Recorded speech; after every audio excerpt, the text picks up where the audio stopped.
ಗಾಣಗಟ್ಟಿ 7 kilometre ಇದೆ. ಇಲ್ಲಿಂದ ಮುಂದೆ ಹೋಗಿ ಲೆಫ್ಟ್ ತಗೋಬೇಕು. ಈ ದೇವಸ್ಥಾನದ ವಿಶೇಷತೆ ಹೇಳ್ಬಿಡ್ತೇನೆ. ಬೇರೆ ದೇವಸ್ಥಾನಗಳೆಲ್ಲ ಹೂವಿನ ಅಲಂಕಾರವನ್ನ ನೋಡಿರ್ತೀವಿ, ಈ ಬೆಣ್ಣೆ ಅಲಂಕಾರವನ್ನ ನೋಡಿರ್ತೀವಿ, ಬೆಳ್ಳಿ ಆ ತರದೆಲ್ಲ ಅಲಂಕಾರಗಳನ್ನ ನೋಡ್ತೀವಿ, ತುಂಬಾ ಅಲಂಕಾರಗಳನ್ನ ನೋಡ್ತೀವಿ. ಆದ್ರೆ ಈ ದೇವಸ್ಥಾನದ ವಿಶೇಷತೆ ಅಂದ್ರೆ ನೋಟುಗಳಿಂದ ಅಲಂಕಾರವನ್ನ ಮಾಡಲಾಗುತ್ತೆ ದೇವಿನ. 10 ರೂಪಾಯಿಲಿಂದ ಹಿಡಿದು 2000 ನೋಟುವರೆಗೂ ಎಲ್ಲ ಇಲ್ಲಿ ನೋಟುಗಳಿಂದಾನೇ ದೇವಿಗೆ ಅಲಂಕಾರ ಮಾಡ್ತಾರೆ. ಇಲ್ಲಿ ದೇವಿಗೆ ನೋಟುಗಳಿಂದಾನೇ ಹರಕೆಯನ್ನ ಕಟ್ಕೊಳ್ತಾರೆ. ಹಾಗೆ ಈ ಒಂದು ಕೆಲಸ ಆಗ್ಬೇಕು, ಈ ಕೆಲಸವನ್ನ ನನಗೆ ಮಾಡ್ಕೊಟ್ರೆ ನಾನು ನಿನ್ಗೆ ಇಷ್ಟು ದುಡ್ಡು ಕೊಡ್ತೀನಿ ಅನ್ನೋ ಒಂದು ಹರಕೆಯನ್ನ ಕಟ್ಕೊಳ್ತಾರೆ. ಆ ಹರಕೆಯಂತೆ ಇಲ್ಲಿ ಕೆಲಸಗಳು ಆಗ್ತವೆ ಅನ್ನುವಂಥದ್ದು. ಹಾಗಾಗಿ ಈ ದೇವಿಗೆ ಆಲ್ಮೋಸ್ಟ್ ಎಲ್ಲರೂ ದುಡ್ಡಿನ ಅಲಂಕಾರವನ್ನೇ ಮಾಡಿಸ್ತಾರೆ, ಆಮೇಲೆ ದುಡ್ಡಿನ ಅಭಿಷೇಕವನ್ನು ಸಹ ಮಾಡಿಸ್ತಾರೆ. ಅವ್ರ ಕೈಲಿ ಎಷ್ಟು ಆಗುತ್ತೆ ಅಷ್ಟು ಸಹಾಯವನ್ನ ಅಲಂಕಾರವನ್ನ ಮಾಡ್ತಾರೆ. ಸಹಾಯ ಅಲ್ಲ, ಅಲಂಕಾರವನ್ನ ಮಾಡಿಸ್ತಾರೆ. ದೇವಿಗೆ ಅಲಂಕಾರವನ್ನು ಮಾಡಿಸಿ ತಾವು ಹರಕೆ ಏನಿರುತ್ತೋ ಅದನ್ನ ಹರಕೆಯನ್ನ ಕಟ್ಕೊಂತಾರೆ. ಇಲ್ಲಿ ಎಷ್ಟು ನಾವು ದುಡ್ಡನ್ನ ಜಾಸ್ತಿ ಕೊಡ್ತೇವೆ ಅಷ್ಟು ಹರಕೆ ಬೇಗ ಫಲಿಸುತ್ತೆ ಅನ್ನುವಂಥದ್ದು ಜನರ ನಂಬಿಕೆ. ಇನ್ನ ಈ ದೇವಿ ಕೊಲ್ಲಾಪುರದ ದೇವಿ ಅಂತ ಹೇಳಲಾಗುತ್ತೆ. ಕೊಲ್ಲಾಪುರದ ದೇವಿ ಪ್ರತಿರೂಪ ಅಂತ ಹೇಳ್ತಾರೆ.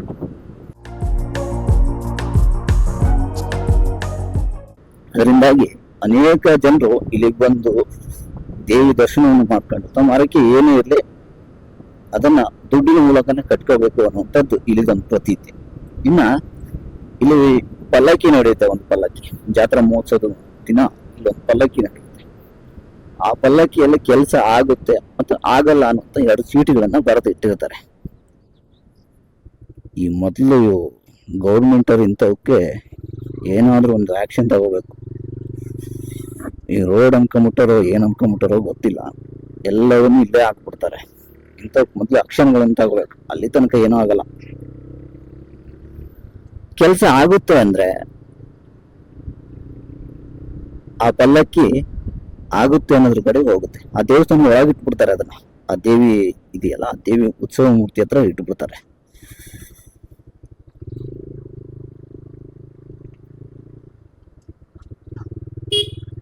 ದೇವಿ ಉತ್ಸವ ಮೂರ್ತಿ ಹತ್ರ ಇಟ್ಟಾಗ ಆ ಉತ್ಸವ ಮೂರ್ತಿ ಏನಾಗುತ್ತೆ, ಆ ಪಲ್ಲಕ್ಕಿ ಆಗುತ್ತೆ ಅನ್ನೋದಾದ್ರೆ ಆಗುತ್ತೆ ಅನ್ನೋದ್ರ ಚೀಟಿನ ತಗೊಳುತ್ತೆ. ಆಗಲ್ಲ ಅನ್ನೋದಾದ್ರೆ ಆಗಲ್ಲ ಅನ್ನೋದ್ರ ಇದನ್ನ ಕಡೆಗೆ ಹೋಗುತ್ತೆ. ಆಗ ಇವ್ರ ಕೆಲಸ ಏನೇ ಇದೆ ಆಗುತ್ತೆ ಅನ್ನೋದಾದ್ರೆ ಆಗೇ ಬಿಡುತ್ತೆ ಪಕ್ಕ. 100ಕ್ಕೆ 100ರಷ್ಟು ಕೆಲಸಗಳು ಆಗುತ್ತವೆ. ಆಗಲ್ಲ ಅನ್ನೋದಾದ್ರೆ ಆಗದೇ ಇಲ್ಲ. ಅದೇ ಅವರು ಎಷ್ಟೇ ಪ್ರಯತ್ನ ಮಾಡಿದ್ರು ಸಹಿತ ಆಗಲ್ಲ. ಹೀಗೆ ಅನೇಕ ಪವಾಡಗಳನ್ನ ಈ ದೇವಿ ನಡೆಸ್ತಾಳೆ ಅನ್ನುವಂಥದ್ದು ಇಲ್ಲಿ ಜನರದ ಒಂದು ಪ್ರತೀತಿ. ಅದೇ ತರ ಇದು ಮೊದಲು ಅಷ್ಟೇನು ಫೇಮಸ್ ಆಗಿರ್ಲಿಲ್ಲ, ಇತ್ತೀಚೆಗೆ ಅದು ಫುಲ್ ಫೇಮಸ್ ಆಯ್ತು.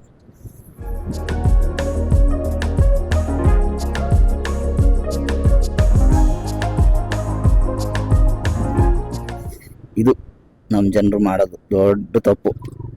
ಮೊದಲು ಕಣಗಳು ಅಂತ ಇರ್ತಾ ಇದ್ವು. ಆ ಕಣಗಳಲ್ಲಿ ನೆಲವನ್ನ ಸಾರಿಸಿ, ಸಗಣಿಯಿಂದ ಸಾರಿಸಿ ನೆಲನ ಒಳ್ಳೆ ಇದು ಇರ್ತಿತ್ತು. ಈಗ ಈ ಗಾಡಿಗಳು ಎಲ್ಲೆಲ್ಲ ಹೋಗಿ ಬಂದಿರ್ತವೋ ಏನೇನ ಆಗಿರ್ತವೋ ಅದೇ ಇದರಿಂದಾನೆ ಹೋಗ್ಬೇಕು, ಕಾಲು ತೊಳ್ಕೋಬೇಕು, ಅಡ್ಡಾಡ್ಬೇಕು ಅಂದ್ರೆ ಜನಗಳಿಗೆ ಅರ್ಥನೇ ಆಗಲ್ಲ. ಆಗ್ಬಾರ್ದು ತಿನ್ನೋ ವಸ್ತುಗಳನ್ನ ನೆಲದಾಗೆ ಅನ್ನುವಂಥದ್ದು. ಮೊದ್ಲು ದೇವ್ರ ತರ ನೋಡ್ತಾ ಇದ್ರು, ಈಗ ದೇವ್ರ ತರನು ನೋಡಲ್ಲ. ಈಗೆಲ್ಲ ಬಿಸ್ನೆಸ್, ಏನಾದ್ರು ಬಿಸ್ನೆಸ್ ಅಪ್ಪ, ತಿನ್ಬೇಕು ಅಷ್ಟೆ.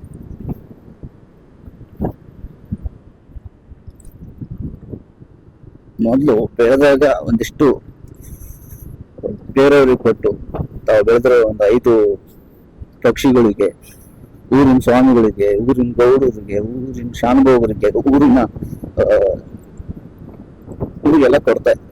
ಈಗ ಅದೆಲ್ಲ ಏನು ಇಲ್ವೇ ಇಲ್ಲ. ಇವಾಗ ಏನಾದ್ರು ಬಿಸ್ನೆಸ್, ನಮ್ದು ಇರ್ಲಿ, ಅಂದು ಇರ್ಲಿ, ಪಕ್ಕದ್ದು ಇರ್ಲಿ, ಮುಂದಿನವ್ರದ್ದು ಇರ್ಲಿ ಅನ್ನೋಂಥ ಜನ ಇವಾಗ. ವಾ ವಾ ವಾ ವಾ, ದೇವಸ್ಥಾನಕ್ಕೆ ರೋಡ್ ಒಂದು ನೆಟ್ಗೆ ಇಲ್ಲ ಇಲ್ಲಿ. ಓಕೆ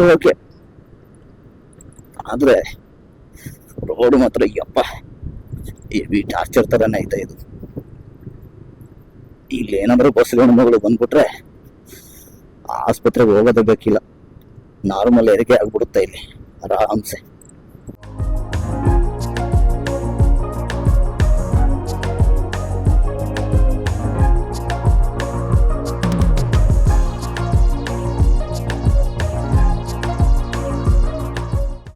ಕೆಲವೊಬ್ಬರು ಋಷಿ ಮುನಿಗಳು ಸ್ಥಾಪನೆಯನ್ನ ಮಾಡ್ತಾರೆ. ಕೆಲವೊಬ್ರು ರಾಜಗಳು ಸ್ಥಾಪನೆಯನ್ನ ಮಾಡಿರ್ತಾರೆ. ಒಬ್ಬ ಊರಿನ ಪ್ರಮುಖರು ಎಲ್ಲ ಸೇರಿ ಒಂದು ಸ್ಥಾಪನೆಯನ್ನು ಮಾಡ್ತಾರೆ. ಕೆಲವೊಬ್ಬರಿಗೆ ಕನಸಲ್ಲಿ ಹೋಗಿ ದೇವರು ನಾನು ಇಂತಲ್ಲಿದ್ದೀನಿ, ನಾನು ಈ ತರ ನಾನು ಎಸ್ಬಿಟ್ಟಿದ್ದಾರೆ, ನೀನ್ ಬಂದು ನನ್ನನ್ನು ತೆಗಿ ಅಂತ ಹೇಳಿ ಕಟ್ಟಿಸಿಕೊಂಡ ದೇವಸ್ಥಾನಗಳು ಸಹ ಇದೆ.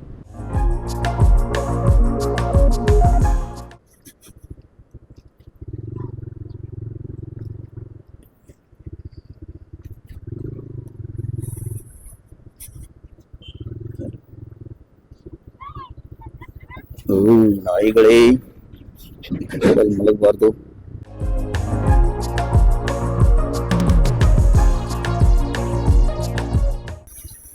ದೇವಸ್ಥಾನಕ್ಕೆ ಬಂದ್ವಿ, ಗಾಣಗಟ್ಟಿ ದೇವಸ್ಥಾನಕ್ಕೆ.